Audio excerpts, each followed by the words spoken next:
कारण 90चे काय टीम होती ती आता राजकारणातून बाहेर पडते, नवीन टीम आली। 90चा आमदार एकटाच जयंतराव आहे, 11,000 निवडून आल्यामुळे तो पडल्यासारखा आहे।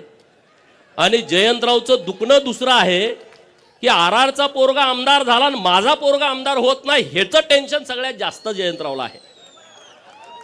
आणखी काही नेत्यांना पण त्यांचं नाव घ्यायला नको, हे लगेच स्फोट करतात राज्यामध्ये।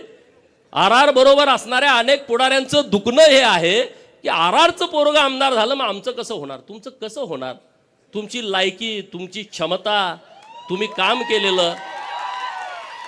जतमध्ये पण चाचपणी केली होती माझ्या अगोदर। त्यांचं ती एजन्सी ते फार हुशार माणूस आहे, एजन्सीचा रिपोर्ट आला नापास, पूर्ण काही जरी केलं तर काही होत नाही। परत त्यांनी हातकलंगले लोकसभेचा सर्वे केला, नापास। सांगलीत पुढी सोडली, लोकसभेला इकडे उभा राहणार आहे, ह्या पार्टीत येणार, होत नाही, शक्य नाही।